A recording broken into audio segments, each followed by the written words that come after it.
This may look like an ordinary school classroom,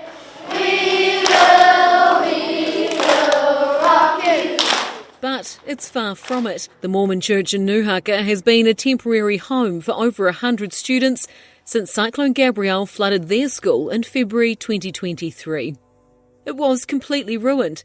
The entire school had to be rebuilt, so makeshift classrooms were set up in the nearby church. The crowding is huge. It got quite heartbreaking at times when we had kids who had to crawl under tables to get out to the loo. And, and if they didn't make it, that was really upsetting for them. It was upsetting for staff. It got quite challenging. It got challenging on our teachers who were exhausted. And without space, you can't teach a quiet group over here because the noise is just really compacted. We put the class on the stage. This has just been a fight, and it didn't need to be this hard. I didn't need to lose staff through burnout.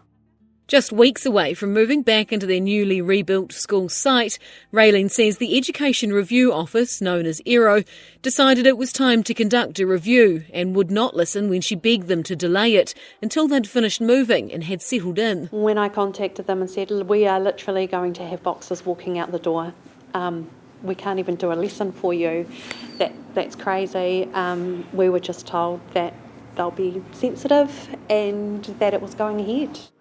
The local iwi and the mayor also tried to get the ERO review moved, but Craig Little says he was astonished that they went ahead. These kids have been absolutely, gone through hell and back. And so now they're moving, finally, thank God for the Mormon Church. They've been in there and they're moving back to their school. But it's really hard, and would you believe, let's chuck an ERO report the same time they're moving, just crazy. ERO report, I've been on school boards, is the biggest thing that can disrupt your school ever. And you get one shot at it, and everybody's under stress. I think they should be saying, hey, let's just sort of forget about that at the moment. We've got to worry about these kids getting back into their classes, getting their teachers back, and getting their whole routine back, and then maybe down the track we can do an ERO report. Instead, ERO visited the school last week while it was still operating out of the church buildings. At least come and see us in the right place, do the right compliance checks on the right buildings. That would make more sense to me. We don't understand. We feel pretty much, we don't know if it's targeted. ERO declined RNZ's request for an interview, but said in a statement that in hindsight the school's request for an extension was not unreasonable and they should have delayed the review.